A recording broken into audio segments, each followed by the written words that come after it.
Right. Welcome, everyone. Hope that you can hear me okay. Um, if you can't, please put something in the chat so that I can address that. But thank you all for joining us for our first virtual learning circle with the Purdue Black Cultural Center, Equity in the Arts, or the lack thereof, featuring Dr. Kelly Morgan.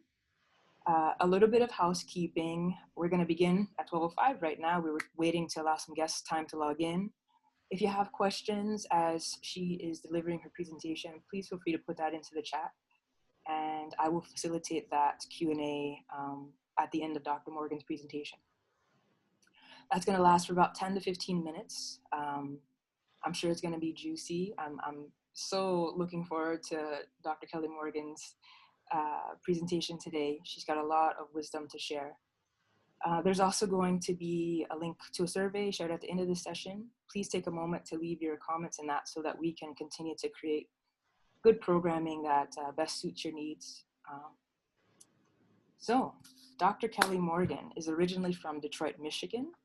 She's a curator, an author, an educator, and a social justice activist. She earned her doctorate in Afro-American Studies and a graduate certificate in public history and museum studies from the University of Massachusetts Amherst, or UMass.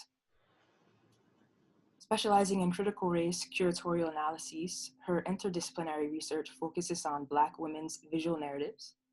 Most recently, her work has demonstrated how traditional arts history and museum practice uphold white supremacy and maintain white cultural hegemony.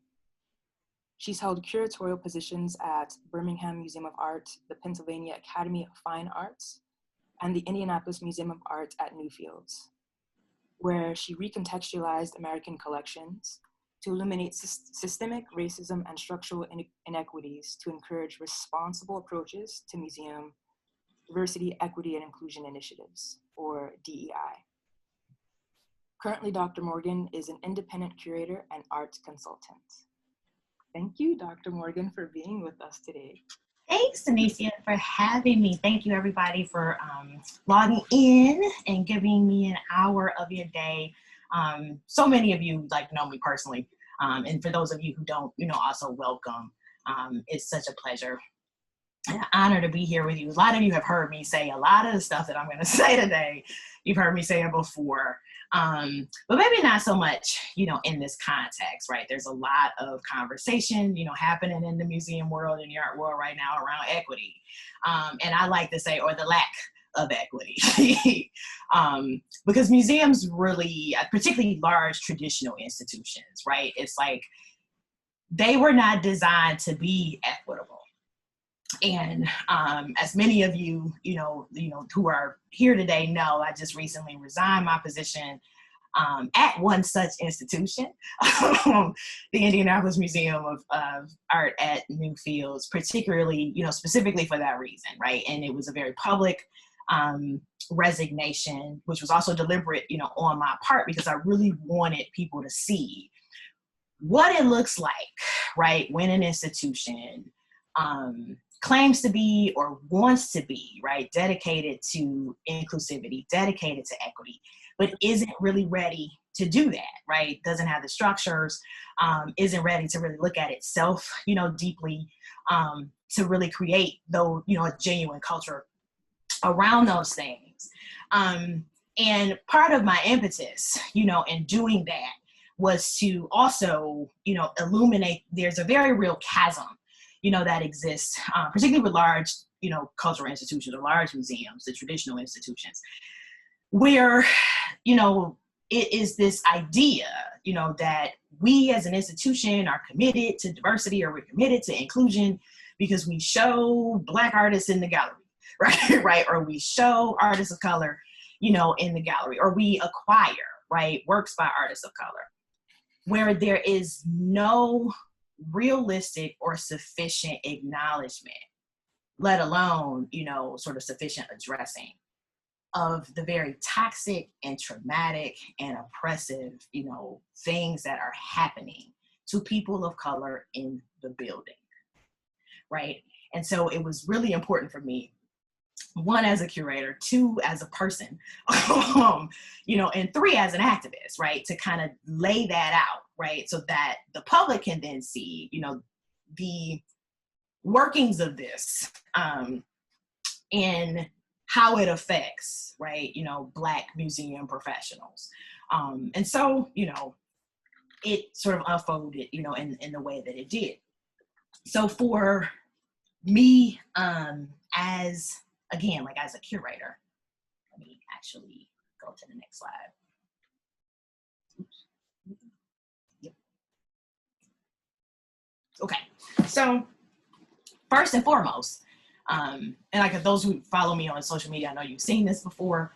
I have to shout out my colleague Allison Bowers, who made these for me. I was so excited when she did these for me. But if we're going to talk about equity, the first thing that we really need to acknowledge is why the inequity exists. And I think as much conversations is happening, right? That is the issue that kind of boils my blood, right? That just gets under my skin, because it's like, 4% or whatever, the statistic is now, 12%, of museum professionals, are Black, or 90%, of museum collections are all white, white men. There are reasons for that, so we can start there. Okay, that's fine. You can acknowledge that, but like, there is something that literally undergirds that, right? That's a foundation for that. And that is the fact that museums themselves, right? If you go all the way back to the French Revolution, in the establishment, right, of the public museum, in just the French context, the British context is something else. But the museum itself, right, was established as a space to really codify, white identity, particularly white male identity, right? Through using very staunch systems of classism, I would say scientific racism, and sexism. So if that is the foundation of the institutional model, right, itself, like collecting Black artists, and now, collecting Black museum professionals, are not really going to change that, right? You really have to change the structure in and of itself. So coming into this work, right, where I wanted to do that, for me, it wasn't only about, right, bringing in works of artists of color, celebrating artists of color, cultivating, right, collectors of color, cultivating communities of color. It was also about changing the structure, right, for me. And so I started to approach this work in this way, after my time at the Birmingham Museum of Art. I say all the time, I got my curatorial chops at the Birmingham Museum of Art. And this is the question that, really grounded, my approach. It was like, how can curators activate permanent collections? And I would also say the museum space, museum galleries, right, through methodologies that directly address the realities and the truth of systemic racism. How is the institution itself a representation, right, of such systems? And being recruited to do this work at Newfields was like so serendipitous.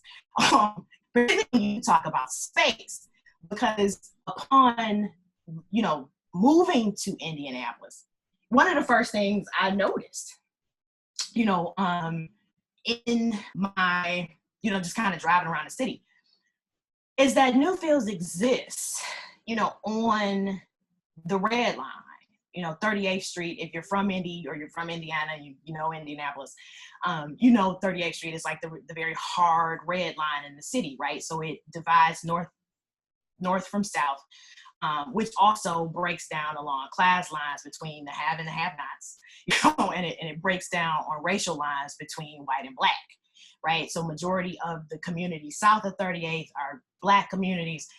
The majority of the communities north of 38th are very affluent, and I mean ridiculously affluent, white communities, that are affluent particularly or specifically, right, because of the resources that are siphoned out, of the Black communities south of 38. So here's a view. It's not the greatest picture, but it's like, here's a view of what one sees, you know, when you get to that corner where 38th Street meets the sort of north-south demarcation, where south of 38th, the street is Martin Luther King, you know, Boulevard. North of 38th, it turns into Michigan Road, right? So in that regard, Newfields and the cemetery sort of function as like this gate, right? So it's this geographical marker of that I like to describe as like the don't pass go, don't collect $200. You know, you're realizing that you are making some kind of crossover to something else, right? From some place into a new place, just due to the fact that the street name changes, right? Now, this isn't unique to Indianapolis, right? There are, this is very unique to redlining. So this happens, you know, in cities across the country, but specific to the institution, you know, particularly now that it's taken up this, you know, inclusivity as a core value, it's like you have to really deal with the fact that you're a geographical representation, or you're a physical representation of geographical racism at your gate. How about starting there? You know, when you want to talk about being inclusive, right? So you literally are sitting, you know, on the old Lilly estate. You know what I'm saying? Like, how many people in that history, like how many people were forced out of that space, right? As Lilly expanded the ownership of that land. And even actually the people who owned that land before, right? The Lilly family. But just digging up, right? And kind of excavating, you know, I should say, the roots of inequity in a space in and of itself, right? So that was something, you know, that I actually stated, you know, when I initially got, you know, or assumed the position, you know, came into the position. That didn't necessarily get a whole lot of traction, right? But when you are doing equity work, or you're doing, you know, critical race curatorial analysis or anti-racism, you know, social justice work, for me at least, it's like I do it in steps, right? You have to, which is what I kind of call, and I think other DEI, you know, workers, you know, would call taking an institution's temperature, right? So you have to see how open, right, an institution is. First of all, how committed are they really, you know, to inclusivity and equity, and how open are they to doing the work? So saying that, right, in public lectures, you know, one of my first public lectures I gave, you know, I kind of delineated out the whole geographical racism narrative that I, you know, just, you know, stated, you know, to you guys, and, you know, in this forum, right? And like I said, it didn't really gain much traction. So the second thing I did is I had because I was like, okay, that didn't really go over, right? Or didn't land, you know, with administration. Landed with people in the community, right? But didn't necessarily land with administration. So I said, okay, I'll try something else. And I had this big Barclay Hendricks painting that a lender in Philly, you know, was willing to loan. And so I said, okay, so now I'm going to put a big Black man, you know, in a very prominent space, you know, next to one of the most prominent and important works by one of the most, I think, you know, important white female artists, you know, Georgia O'Keeffe. And the Jemison Wade painting, right? So hung this pen, I was like, okay, I'll see how this goes, right? And now granted, I will also say, this is work, this is kind of what my grandmother would call like not letting your left hand know what your right hand is doing, you know, so behind the scenes, you know, just for me personally, and maybe some people that I talk to, you know, on a more, you know, kind of close-knit level, like knew, you know, kind of what my subversive intention, you know, wasn't a lot of the things that I did starting out. But again, it's like testing, right? So it's like I installed the painting. The painting was a hit, right? So it was just like, okay, so there is a want, right? There is a desire. So I was like, okay, if this can go well, I can move into some of the other, right, more respected, right, specialized, quote unquote, sacred spaces in the institution, and break some things up there and see how that goes over. And so that is why you see this image that's on the screen right now. So the Rotunda Gallery, in the American Suite, very much so a specialized space, also kind of branded, right, as a sacred space. So yoga happens in this space. People come in, have meditative moments. It's a very, kind of ethereal, spiritual space as well. But it was also a very Indiana specific space, and it was a very white space, right? So upon starting the position, it's like this kind of crown jewel, of the American galleries, particularly because of the Tiffany window. And that was, how it was introduced to me and explained to me. And for myself, coming into the space, it was very oppressive, right? Because it was so stark and it was so white. And as much as it is an Indiana specific space, which I actually think is pretty cool, but there were other Indiana specific stories that could be present in this gallery that were absolutely not, right? So so as much as we're talking about Indiana history and we're representing Indiana artists, there's no mention, right? There's nothing that talks about Indiana Avenue. There's nothing that talks about, Native and Indigenous histories, right? And cultural histories in Indiana. And so I thought that was very fascinating. So in my mind, asking myself if I had one of my classes from Philly, right, or one of my classes from Detroit visit this space, because I wasn't teaching, in India at this time. It was like, how would my Muslim students feel coming into this space, right? How would my Black and, Latinx students, feel coming into this space? Would I even feel comfortable bringing them into this space? Not really. Right. And then because of the gender dynamics, right, that were on display in the space, it was like, how would my queer students, even feel? Because this is a space that really codifies in a way, white femininity. And, going back to the Indiana, aspects of it, this painting here, right, on the left, is a piece by Theodore Grohl, painted, it's a scene of downtown Indiana, painted in like the late 1890s, right? I'll get to the Indiana connections to the Tiffany window in a minute. But this was between the point when it was commissioned and actually installed in First Presbyterian Church. It was like 1901 to 1905. This is a painting of a white female sitter by Indiana artist Ruth Pratt Bobs that was done in, I think, 1907. And there were two other works, that were installed in the rotunda. Also this around the same time. So it was like the dates, across each piece were the Gilded Age, so like I said, again, 1890s, to, turn of the century, basically. And so that was an interesting thread for me. Because I was like, what do we know about the Gilded Age, right? This moment of like, this boom of Northern industrialization, is kind of the birth of urban realism, in American art, but there was something very specific happening in the South that was fueling all of that Northern activity, and that certain something was the establishment of Jim Crow segregation, right? So it's like, put a pin in that, right? So thinking about, how my students would feel, thinking about that connection, in regards to the date, and like moving forward from there. This is just another view, of yoga in the galleries. And so the yoga was important to me because, in regards to my relationship and my, I would say how crucial Christina Sharp's work, is to my curatorial philosophy and my work. And it reminded me of this particular passage. And, I won't read it to you. I know you guys can read it on your own.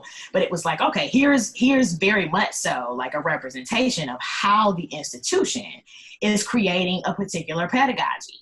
Like using this space to create a pedagogy around Indiana, or specifically Indianapolis, right? To create a particular pedagogy around meditation and spirituality, right? And relaxation, and, these kind of like transcendent experiences, Um, so like instructing people, right, to have a very particular experience in the gallery, which there's nothing wrong with that, right? But what does that leave out? And that is the very, I think, really important thing about critical race theory, right? It teaches you how to see the absences. It teaches you how to see what's not there, And so I was like, that's going to be my next step, is flushing out, and really sort of forcing visitors to deal with what's not there. And so I started with the two pieces that actually anchored the gallery, which is the window, the Tiffany window, and the Paxton. And the Tiffany window is actually called Angel of Resurrection.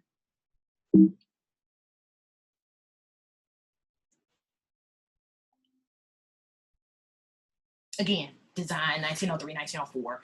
And it was commissioned by Mrs. Benjamin Harrison, right? The wife of our 23rd president, Benjamin Harrison, was also, son of Indiana. And they were members of First Presbyterian Church. Benjamin Harrison was very active in the church. So she commissioned it upon his death in 1901. It was installed in the church in 1905. And it is a beautiful window, right? Like there's no denying, its aesthetic, value. And you can definitely, again, kind of have that, transcendent kind of experience with it. But what I found, super interesting about it is how Michael is dressed. And it's Archangel Michael, sort of calling the dead, to rising the dead, like, from sleeping for the second coming of Christ.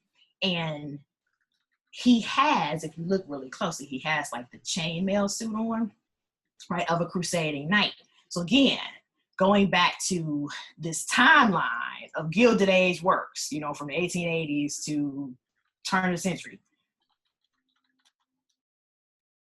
There's a very particular American romanticism regarding crusading knights that had a whole lot to do, with what white men were doing specifically to reestablish Jim Crow segregation in the South, right? So again, this is Klan history, right? And not just the Klan, because you have to understand that, mob violence in the South, these were upstanding, affluent white folks. These were judges. These were police officers, right? Deputies, sheriffs,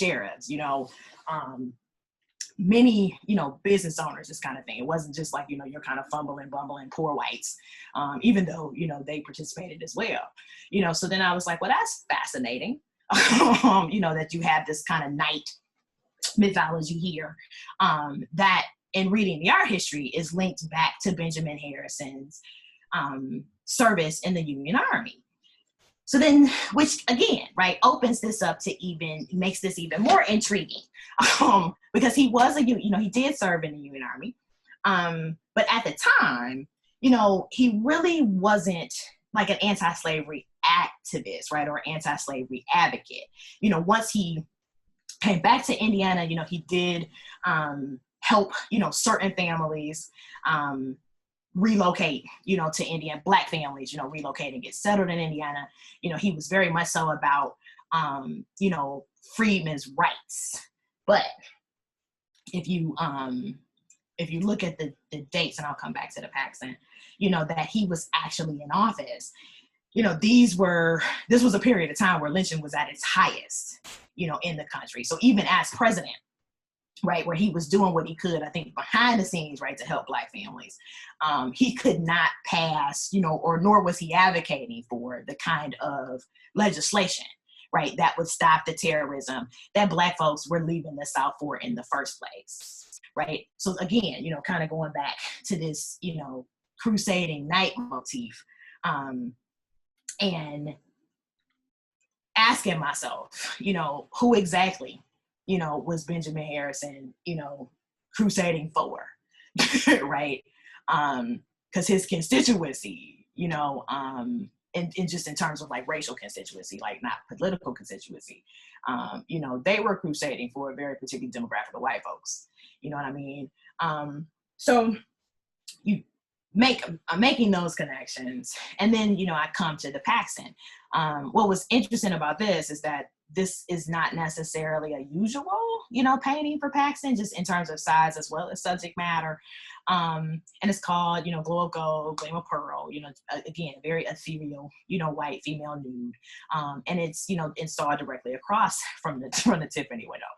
And coming back, to this history of lynching and, thinking to myself, well, this is fascinating that we're talking about crusading knights. What was the fictive reasoning, right, for lynching in the first place?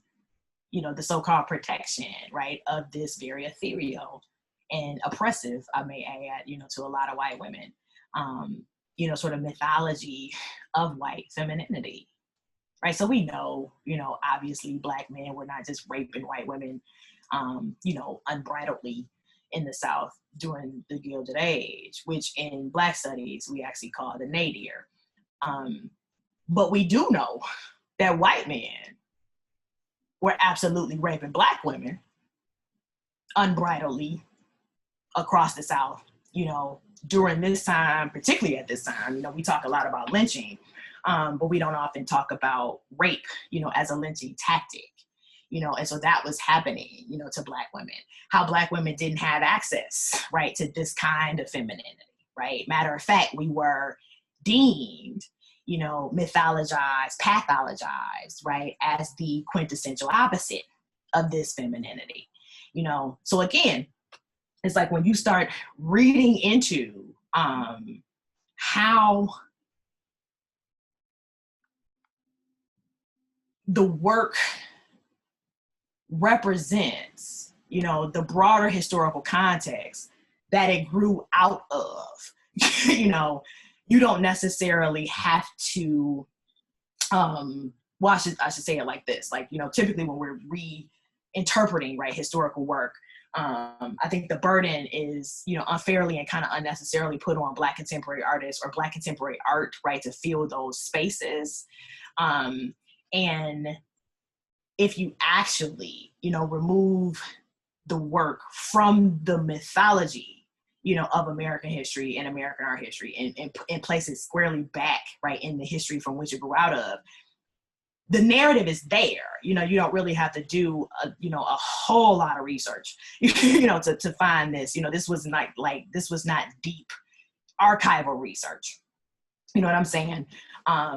This was basically, again, just kind of recontextualizing the work, in a greater historical narrative. The other thing, talking about space, was the painting. The Paxton is glazed, so it has like a sheet of glass over it, to protect it.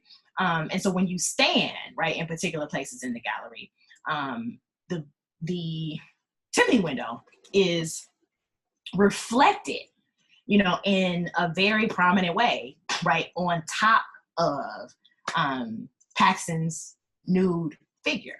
Particularly like, Michael's presence, as this knight. And again, I was like, it really doesn't get any better than that, and sort of making, this kind of triangular, connection between, again, like how the works actually tout, this Gilded Age narrative, and this, I think, more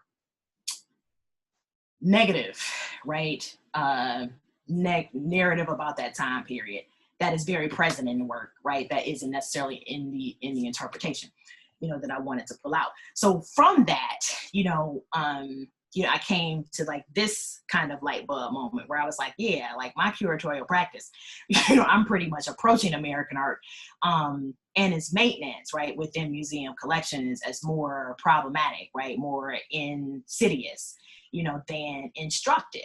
Right. So it's more of a mythology, than it is, I think, an actual history. Like there's so much that's erased. There's so much that's left out, including, ways in which these white artists, are grappling with a lot of this stuff, in their personal lives, in the work itself, where it's just kind of written, out of the history. And with that, it was like, okay, this is not so much news. It's not that museum professionals don't know this. It's not that American art historians or European art historians aren't aware of this stuff. You know what I'm saying? So it's a very purposeful, it's very deliberate, right? And so for me, it was like, instead of kind of taking on that responsibility as the Black curator, right? Let me actually put the burden back on white people, you know, back on white art administrators, white curators, white institutions. And another serendipitous, you know, kind of moment with this was there was the collector who owned this work was downsizing, you know, moving to a smaller home, you know, was losing kind of like wall space, reached out to the institution, said, you know, I want to lend, you know, would you be interested? And I said, oh, absolutely, I would be totally interested.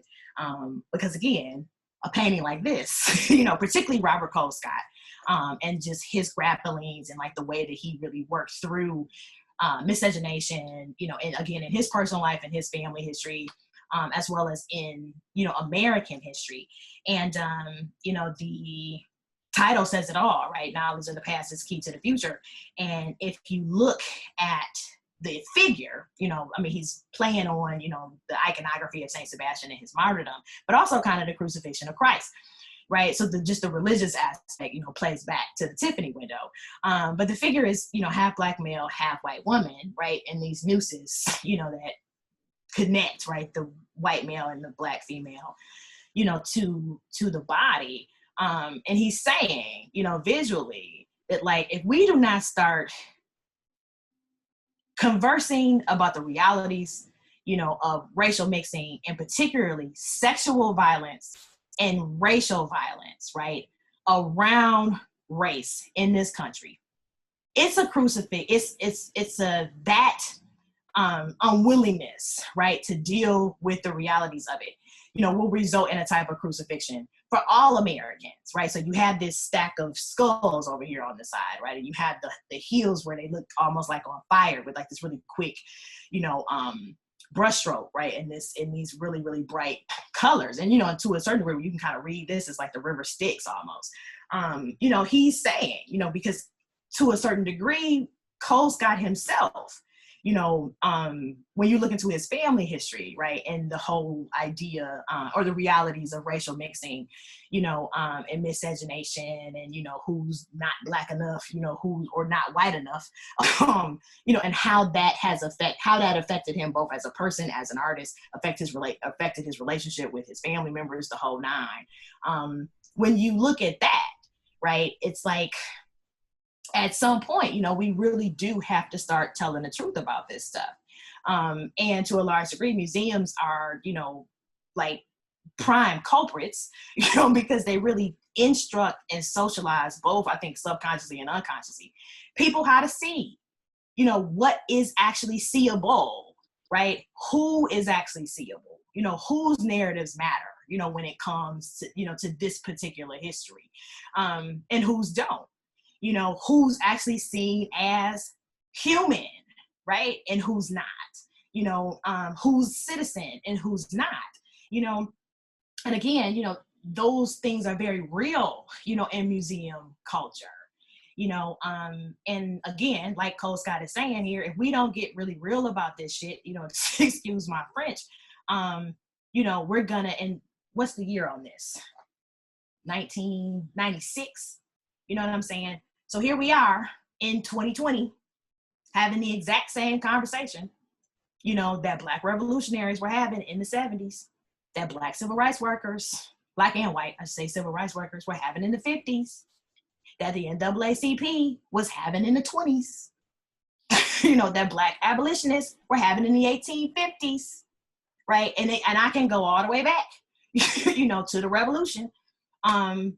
The demands, the challenges, the asks, the issues are exactly the same, you know. And so at some point, somebody, you know, really has to tell the truth, you know, about, again, you know, not so much the presence or the want for equity, right, but the reasons why the inequity is there.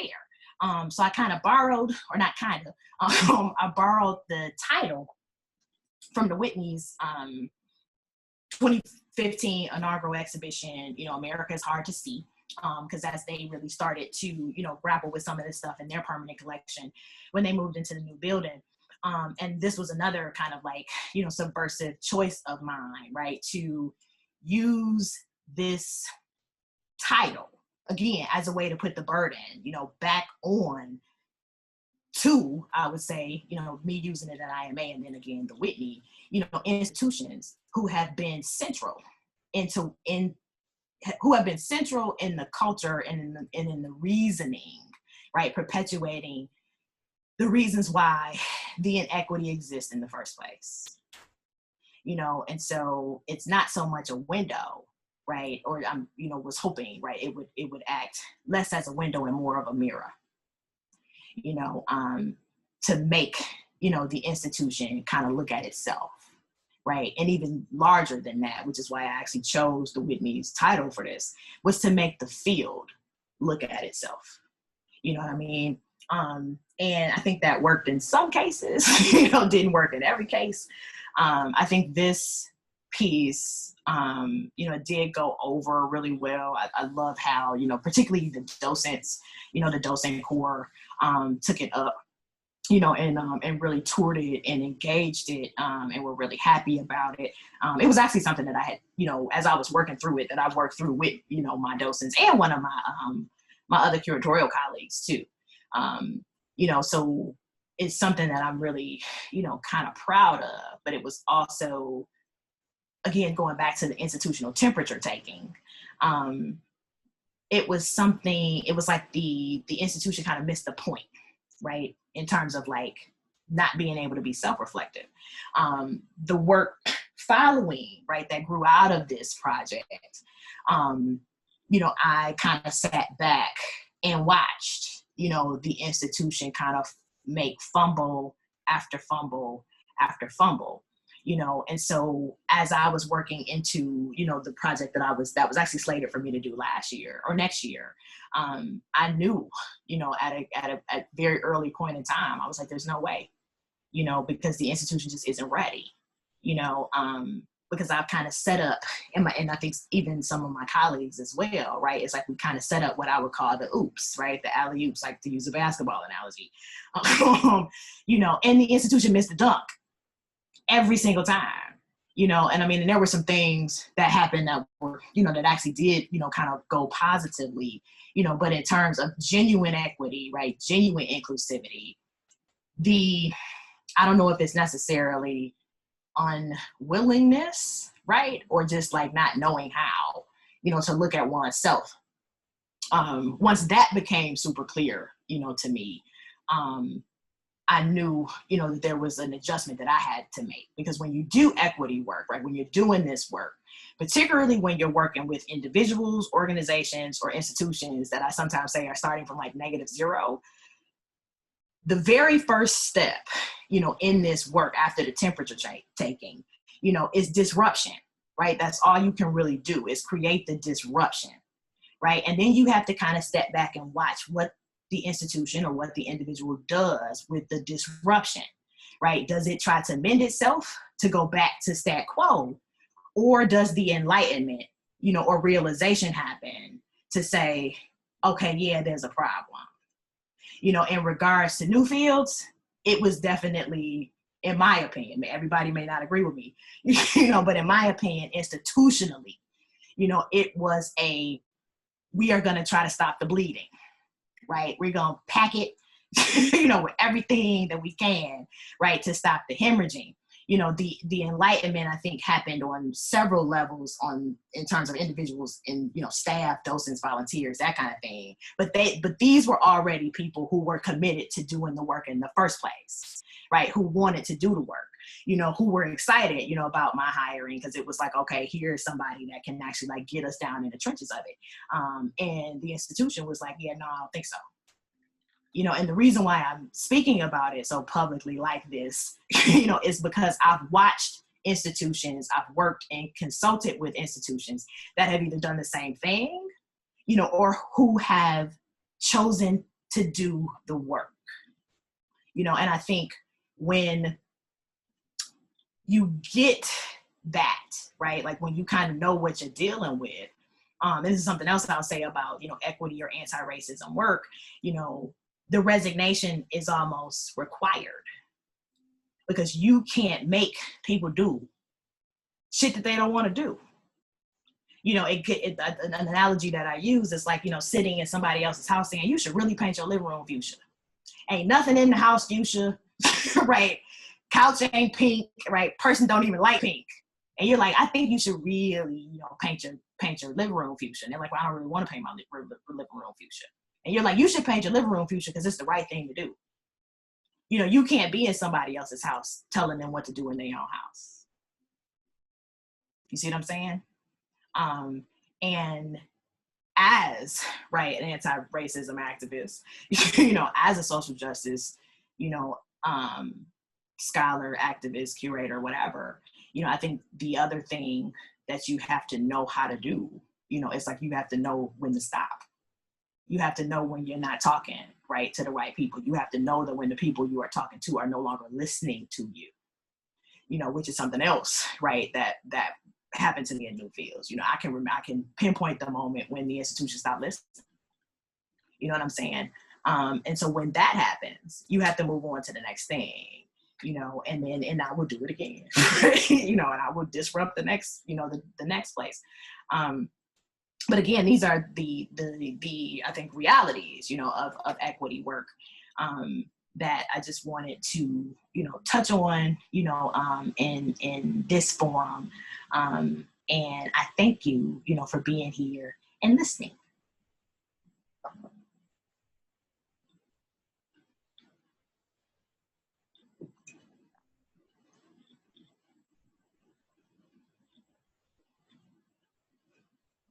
All right. Can everyone hear me? Kelly, can you hear me? Yep, I hear you. Well, thank you so much, Dr. Kelly Morgan. That was, wow, transformational, introspective, uncomfortable in all the ways that I think we needed it to be to have this kind of honest conversation. So I really appreciate everything that you shared, the vulnerability that you gave us, the transparency that you gave us. I truly, truly appreciate that. We do have some questions from the chat, so I'm just kind of going to dive right in, if that's okay with you. So the first question was, you gave lots of examples of how this is a broken system. And so the first question that came through that I think is good to list, because there's a lot happening right now that's showcasing, I won't say good examples, but ways to start to steer the conversation in a different way. And so it says, are there any examples you can cite of museums or cultural institutions that are addressing these issues of equity well, or at least progressing the efforts? Oh God, yeah. One institution that is like near and dear to me in that regard. And thanks, Kim, for that question. Thanks for coming today too. I miss you a lot. Is the Clay Studio, in Philadelphia. So this is a smaller institution, but was also kind of predominantly white, where a rupture happened at some point, and not necessarily institutional, what do you call it? Like where, the kind of damning, right, really racist thing happened. But it was a conversation, between the director, between the board members that were like, okay, we really need to change this, and we need to do it in a very responsible way. And so from that point, right, the senior leaders and the board did the work, brought in to literally change the framework of pretty much the whole institution. The other thing, and maybe, yeah, I guess I can say this, but like actually what the rupture was that they had to move. That's what it was. They had to move from where they were, very white, affluent space in Center City, Philly, to Northeast Philly, which is pretty much Latinx, working class, poor, that they did not have a full presence, right? And when that became like the realities, right, of what that meant for them as an institution, because it's not like these communities are already doing their own thing, right? Like I can say that, like, it's not like the people in Northeast Philly was really checking for the clay studio, right? Right. Even Black communities in Indy, like, it's not like, people, we find our, we create our own frameworks, we create our own value systems, we create our own access, right? Black folks in Indiana ain't necessarily checking for new fields either. But the typical approach, right, is that, we're the great, major institution. Let us bestow all of our greatness upon you. And Clay Studio took a very different approach, where it was like, we're new to this space, we actually want to, we're coming into your neighborhood, so we want to come in, as a partner, not as a like interloper. And they worked, for 5-6 years, on building those relationships, right, with the people who were there, building those communities and those spaces into the framework of the institution. And so it's been a beautiful project to kind of watch. They're just kind of breaking ground right now, on building a new building, but the programming and again, just everything about it, centers the people who were already there. It doesn't center the Clay Studio as an institution. And that's a project that I've been involved with in some kind of way, more officially now recently, than from its very beginning, right? And so that was why I was like, I can say these things, because I've watched institutions do it. I've watched institutions get it right, and I've watched several institutions, really get it wrong. But I think the Clay Studio model is a really good model. Thank you. So the next question, you and I talk about this often, this idea of representation.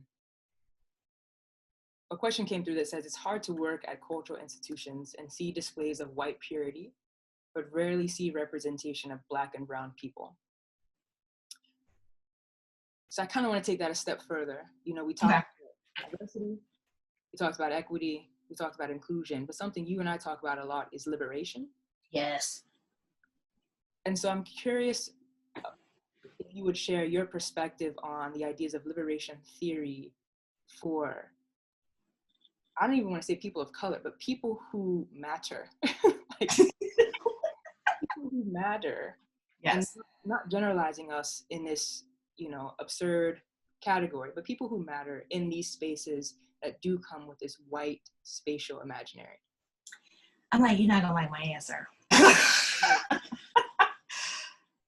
I am very much so of the opinion now that traditional institutions are beyond reformation. We are never going to be able to do that work in these institutions. We're just not. We have to either go right to our current institutions that already exist, or we are going to have to build new ones. And we're going to have to build new ones that are specifically couched in our own value systems. So the point is, which I think is happening like on a national level, we have to value ourselves and our value systems more than we value theirs, right? And more than we value their spaces, right? Or validation and recognition and representation from them, of them. That was something else that really came to me in doing this work, Danicia, because that is the crux. I would say myself and my colleague, Latanya Autry, you know what I'm saying? Our curatorial practice is based in Black liberation, right? It is couched, firmly, in anti-white supremacy, right? Anti-racism. That is how we do this work. And let me say, all Black curators ain't doing this work from that space. And with that, if you are committed to that, it's like the Audre Lorde quote, right? Like, you can never dismantle, the master's house with the master's tools. So if complete liberation is the goal, we're not going to get it, in these institutions, which is the thing that led me to say all Black curators ain't doing this work. Black liberation ain't the goal. For all of us, who are in these positions. And I'll say it even my own naivete, right? Particularly when you talk about white liberals, right? Where it was like believing that it was possible, believing that this was something that these institutions wanted to do, and then that literal moment where it was like, oh no, I'm the diversity hire. Like, I'm the token Black person. I'm the box check.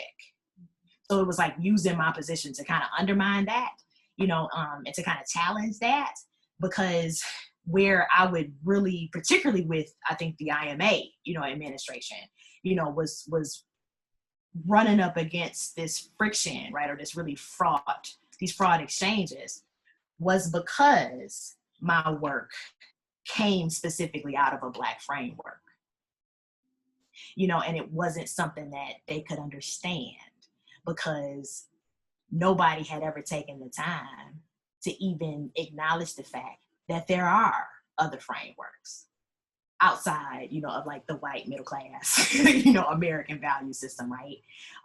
In their mind, it was like, oh, she's an Americanist, and she does this really cool critical race stuff, and I mean, I'm like simplifying it, right?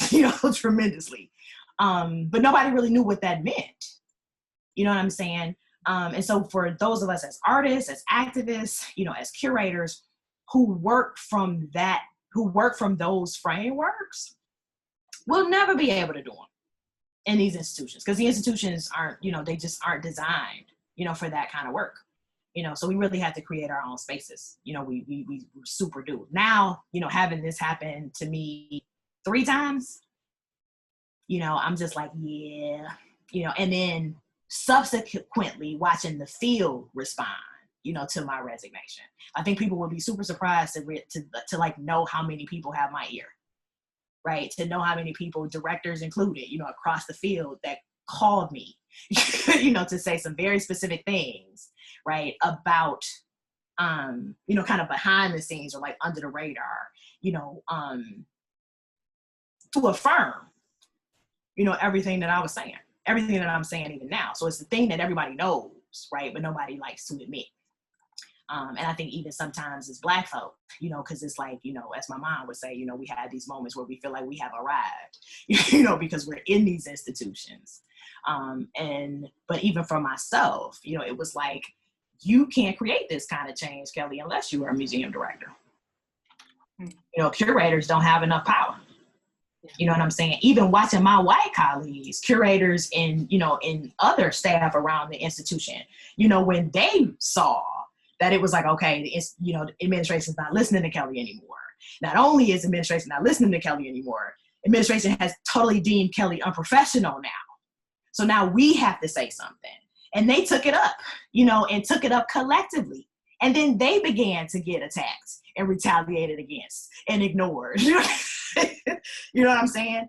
And so so that is another, to kind of get, but be more specific to your question, like talking about liberation, coming from a space now, where I was working, across the board with white folks, in the institution, Black folks around the city, for this type of liberation. And, and I hate to say it like this, but, we moved the needle a millimeter,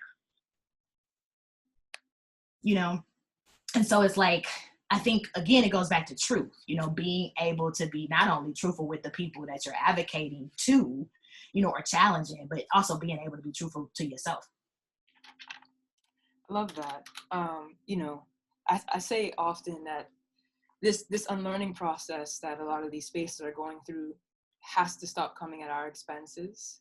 It just ends on our back every single time. And so for you saying that, we can't wait on them. We have to start building our own spaces, acknowledging our own spaces. Not even a shameless plug. I'm sitting in the Black Cultural Center right now, one of the legendary spaces in Indiana, across the country. So I appreciate you saying that.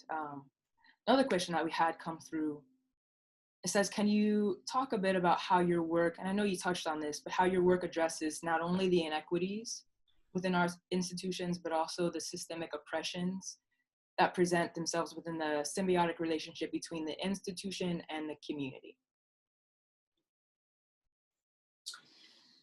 I try to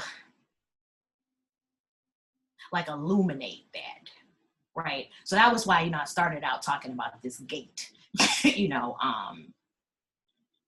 geographical, this physical, I keep saying it wrong, it's physical representation of geographical racism. And the fact, which I can say now because I don't work here, is that Newfields is absolutely a microcosm, of the city itself. I think I was in Indy maybe like the 6-month, 8-month mark. People would say, well, how do you feel? How do you feel about the city? What do you think? And in the first 6 months, I was very nice and very polite, but by that 8th month, when it really started wearing on me, when it dawned on me where I lived and what I was actually dealing with, I started telling people, flat out, Indy is I wouldn't say the only place, right? But it is a place where white supremacy is normalized across the board. Black folks, white folks, poor folks, rich folks, don't matter. Now, not that there aren't people working against that, right? Because there are plenty of people, doing really great work, to change that.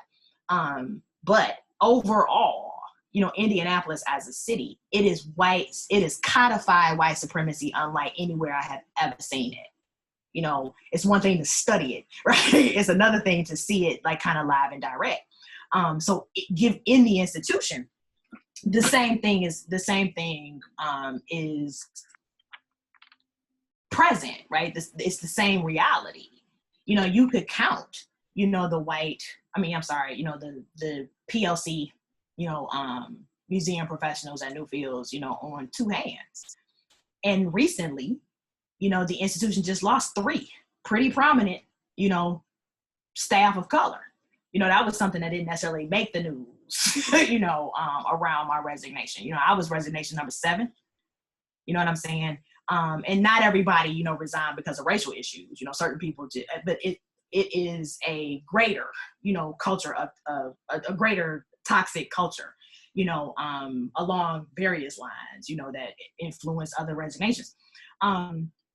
But I think, America is hard to see, it's definitely one of those works, that was exactly what I was trying to do. It was like getting the institution to see, that there's a very obvious, narrative that's left out of the interpretation of this work. When myself and Brent Jackson and, Samuel Levi Jones, curated Sam's show, that work was all about this stuff, systemic oppression. Even the work that Sam created for the show, out of IMA materials, was all about, the symbiotic relationship, how the institutions, deliberately erase. And again, I think that was something else that the institution just missed, or like missed the real point of it. It was like here's this really cool thing, right, that we did, with no real roots, to why, Sam even said yes. You know what I'm saying? Why Brent and I even worked with Sam to interpret that show and that work in that way, right? It was completely like divorce, from all of the toxic ways, that white supremacy is afoot, within that institution. And again, that's just one, program, exhibition, institution. Program, exhibition, activity, put on by the institution that the institution like totally misses the point, that the curator, the artist, right, are actually trying to make, in this regards. And I think until, that was another thing that really fueled my resignation. It was like the inability, for the administration to really see that. So then I had to actually say to myself, yeah, there's an unwillingness, because it's not like myself and several of my other curators, or, other curators, other colleagues around the institutions, have been doing work, right, to flush that out. Right, to flush out that, how that operates, that symbiosis operates. And the institution's like, we hanging Christmas lights. We just brought in 1 million people, because we got this really cool Christmas festival. And not that that's a bad thing, you got to keep the lights on, you got to pay the bills, but it was just like, okay, so, but we just not gonna talk about none of this other shit, that's happening over here. And it was really frustrating, not just for me, but I think a lot of us, who have really been pushing, to get the institution to at least acknowledge it fully. I think there are some symbolic acknowledgments, right, that have happened, or there's been a lot of lip service, but there hasn't been, again, like that concrete, rubber to the road, real responsibility. And I'll just flat out say it, because they don't actually want to do it. They really don't. And that ain't, again, that's not unique to Newfield. We're kind of watching that happen, just across the country right now. And so, coming back again to the question of like, you can do the work, right? But if the institution won't do the work, it doesn't, I wouldn't necessarily say it doesn't work, right? Because you can't put public pressure. But it's not something that you can sustain, in being a practitioner of the work. I think that's very accurate, so Newfields is what, 100 some odd years old right now. Yeah. As you're talking about investing in your own spaces, creating your own spaces, I think this next question is very appropriate for that, but I also kind of want to pin the importance of understanding that spaces we begin to create will look vastly different than the spaces we're used to. Oh yeah. Yeah. In so many ways. I'm sitting in the Black Cultural Center. We just turned 50 years old. We've got a stellar reputation behind us, but we're nowhere near as big as some of these other spaces across the world that they find as trusted members of their community, So like, as we're investing in generating new spaces, giving ourselves leniency to understand that those spaces are going to look different, but that doesn't mean that they are less worthy or less valuable.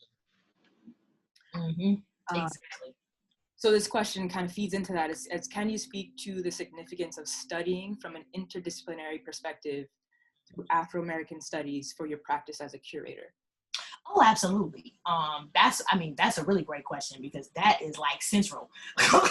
That is one of the reasons why I do the work like I do. Because I always say, in just kind of a facetious way, right? Like, I came to art history through the back door when nobody was looking.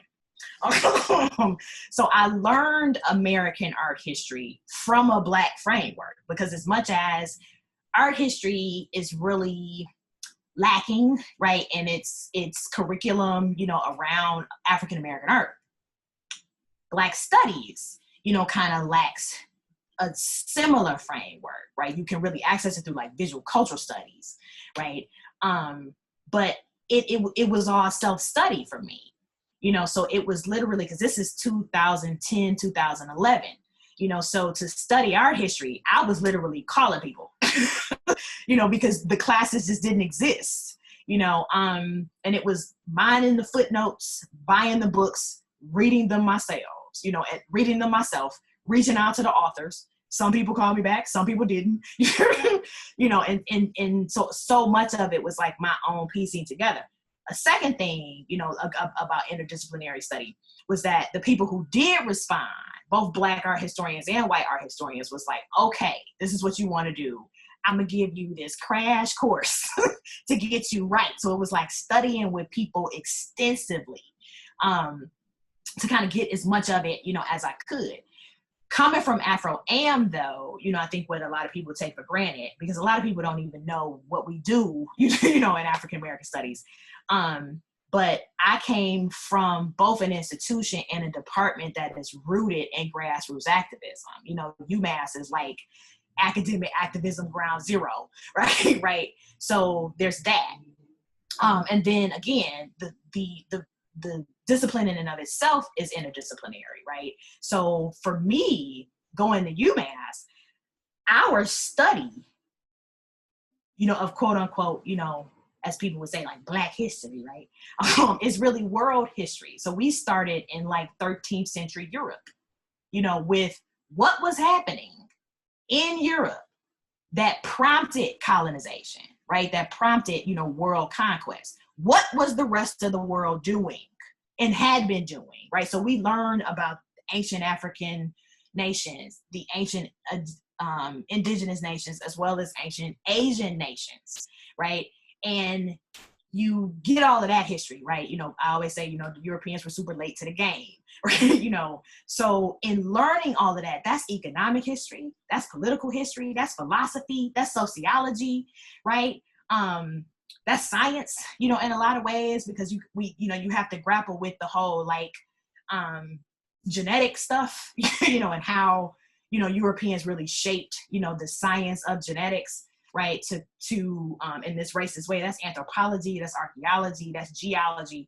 And honestly, our first, year of coursework is called major works. We read like 75 books, now you can't read all of them cover to cover, but we get a full sweep, of again, like what the world looked like, and then we work from European colonization, pretty much up to the present, right?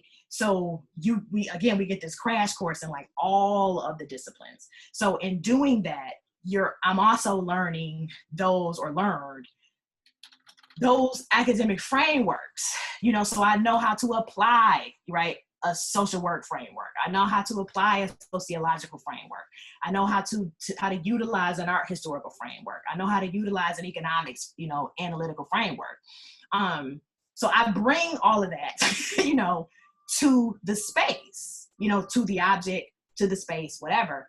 Most art historians are not trained in that way at all. You know what I'm saying? So when you say, I've just kind of titled it, right? Like this, critical race cultural history, but it's so much more than that. And so again, when you're trained in that way, you can see it larger, you really kind of like from a bird's eye view. And I think that, scares people, just being real, about my experiences, so many experiences of my other colleagues who do this work, it frightens people, it triggers insecurities, like you would not believe, because a lot of times we're coming in, whether it's fellows or curatorial assistants or assistant curator or associate curator, whatever title, you're given, the thought, the institution assumes, because you're this little Black kid coming from this public institution, you don't know shit. So despite the fact that you've been in school for the last 7 years, getting a graduate degree, but it's like, we're going to bestow all of our knowledge, upon you. We're going to teach you so much. And then they find out that not only do you know a lot just on your own about this kind of work and these types of frameworks, but that you actually know a whole lot more than they do. So we're being supervised by people who are not as well trained as we are. You know what I'm saying? So then they don't really know, right, what to do with you. And so you just, well, I think some of us, really struggle. Some of us, I think it's a struggle across the board, right? And then you had the classism in the field among Black curators themselves, right? And the reason why I'm bringing this up to answer this question is because of the sheer number of Black and brown young women, Black and Latinx and Native young women, and Asian too, that I mentor around the country, who call me, who know that I'm accessible, who email me and say, Kelly, you were the only person that responded. You were the only person that called me back, right? And then I say, well, who did you reach out to? And it's the litany list of all of the Black curators that we know and love. Right? And not to say, mentorship ain't everybody's bag. I get that, right? But it's like, there isn't a tradition, of that, right? And so you have all of these things, that are kind of working simultaneously, and being an interdisciplinarian. I always say I'm a true interdisciplinarian. And as my colleague, Michelle Hayes, says so eloquently, I don't have the luxury to just do one thing, because I'm about liberation and I'm about helping these kids. I'm about creating spaces as an interdisciplinarian that my students and their students won't have to deal with this shit when they get into the work field as artists, as curators, as whatever. So I teach, I mentor, I consult, I write, I lecture, you know what I'm saying? I do as much as I can. I put myself in front of and as accessible to as many people as I can be, because there is that kind of wall up and this mystery behind curators and what curation does and like this elitism. And so it's like trying to break, just really trying to break that down. And if I had not been trained, in that way, maybe that wouldn't, necessarily be, central. I think the other thing, when you talk about interdisciplinarity, is also like how I've been talking about frameworks and value systems, it's how you were raised, too. I was raised in a space, that didn't necessarily value, whiteness and white people, or in white spaces, more, right, than Black spaces and Black people. I'm a Detroiter, and I'm a tried and true Detroiter. I ain't one of these new Detroit people. So coming out of a union framework, right, and an organization along that lines, there's a lot of conversation about, police brutality and these police killings and, in the history of that, right, the 20th century history of that particularly, or 21st century. But one of the only cases, of that kind of violence, right, and that kind of murder, where the police officers were not just charged, but were convicted and put under the jail, you know what I'm saying, happened in Detroit, in 1992. So just as a Black woman from Detroit, I'm just a different kind of motherfucker just in general, and that really informs, how I go about this work. Like if anything else, you do the work, you get the degrees, blah, blah, blah, but at the end of the day, I'm a fighter. I ain't scared of no fight. Like right now, I needed to take a break because I'm just tired of fighting. I've gotten tired of it. But yeah, I ain't never running, from a fight, and particularly not a fight that's going to benefit, the people that I love in the spaces, that I care about. You know what I'm saying? And so I think all of those things, really inform, the interdisciplinary ways that I come at the work. Thank you so much, Kelly. Thank you, thank you, thank you. Thank you. This was good. This was great. Yes, thank you. And I hope that, you are finding that rejuvenation and peace that you need right now, because knowing what you went through here in Indy, all my heart goes out to you, and I just want you to rest. Get your skin back thick, soft, supple, like be who you need to be. And I really hope that where you are now